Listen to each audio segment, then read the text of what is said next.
everyone, it's Halloween today, but I'm not going to talk about Halloween. I'm just going to try to sit here in a different room today, and hopefully Otis won't scream and yell at the window, because you never know. Oh, I got Milo here. Hello. Hello. Oh, he says hello. What do you say, Otis? Hello. Oh, okay, he says hello too. So today I thought I would talk about, since I've already talked about everything else in my life, the kidney donation and my migraines. Well, let's hit another thing in my life that's not going to kill me.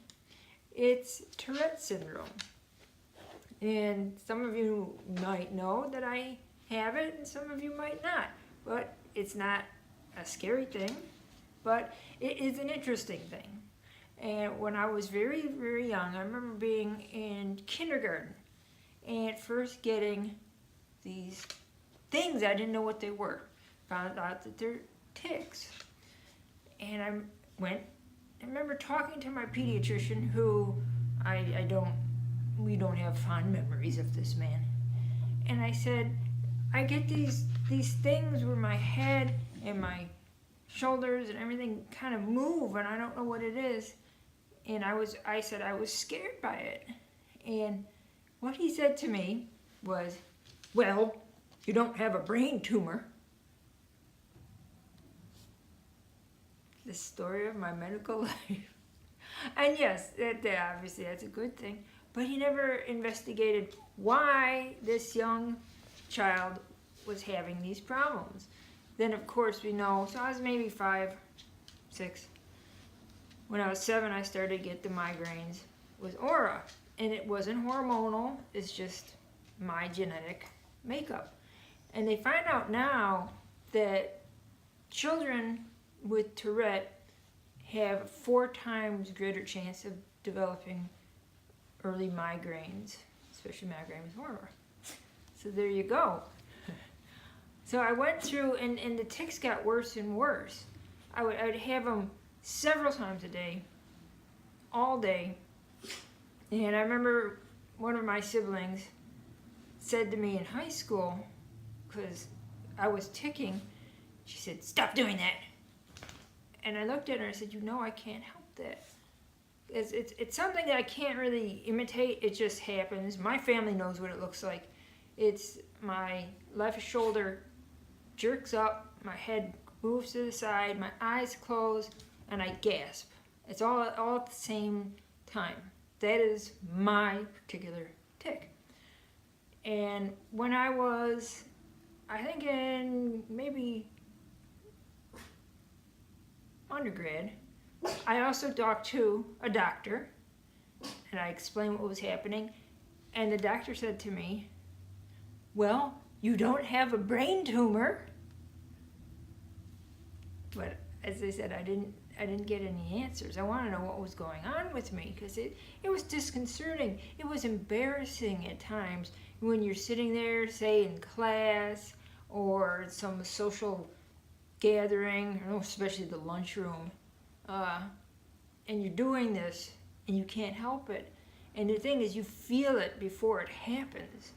You know, sometimes if you tried really hard, you can kind of, there goes Milo, suppress it a little bit, but very difficult.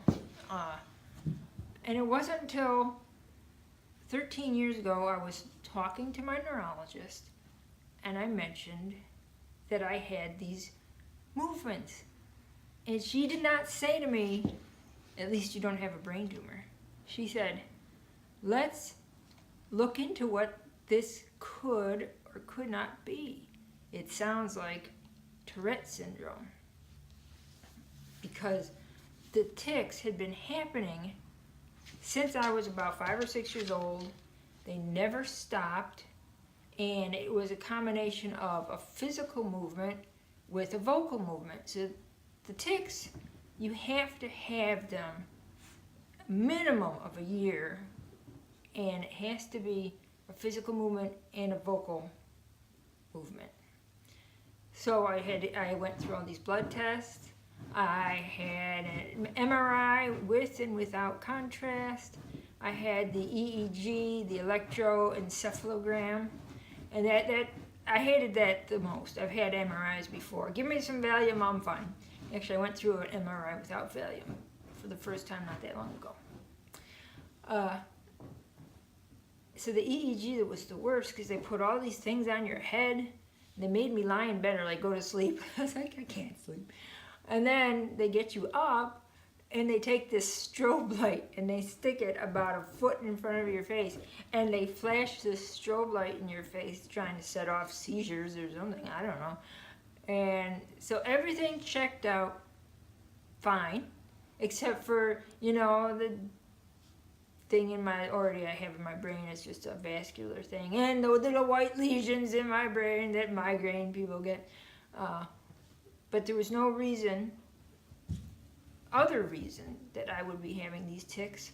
So that's how they diagnose it. They rule out everything else. So no brain tumor and no vascular, blocking my blood in my brain.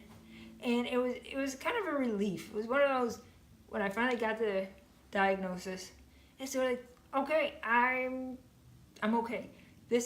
I can deal with this now. And when I went on the topiramate, which was actually 2 years later, it lessened the tics. And it was great, And then now I'm off the topiramate after 11 years, and I'm getting the tics again.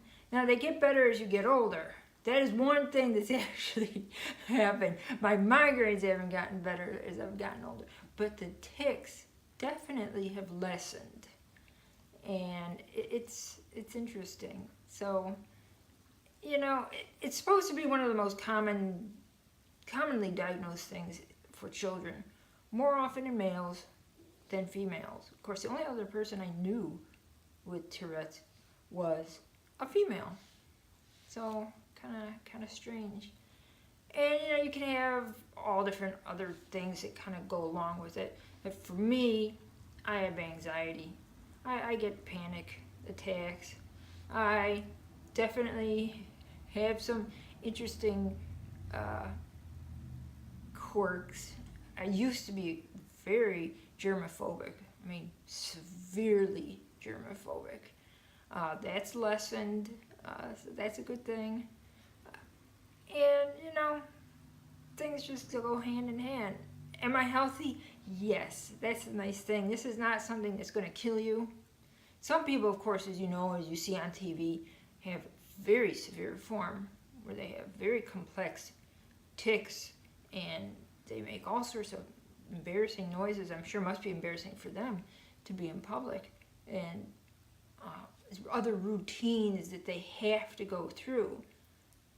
They do touching routines, or they do turning around, or they have to stamp their feet, or, snap their fingers. So, for me, I'm pretty lucky in the respect that it's just, if somebody sees it, I don't know what they think. I know my sister made fun of me. My kids ask me, does it hurt? No, not really. There's sometimes where I've had in quick succession, and it's slammed my head to the side pretty hard, but otherwise it doesn't hurt. Has not affected my intelligence, which is a good thing. Someone once called me a vast storehouse of knowledge. So my intelligence is normal. I think one thing might be that I have had very little impulse control. So I would do stupid things, not drinking or drugs or sex or anything. I just did stupid things. Maybe one day I'll talk about my stupid things. But that's another thing, that sometimes you have poor impulse control. So I've had an interesting life so far. Thank God, thank goodness, thank genetics. My kids they're like their dad. He's normal. I'm loving it. I don't know. I'm pretty normal too. That's what I wanted to talk about today. Not biblical, nothing serious. Have a great Halloween if you celebrate it, and always have a fantastic day.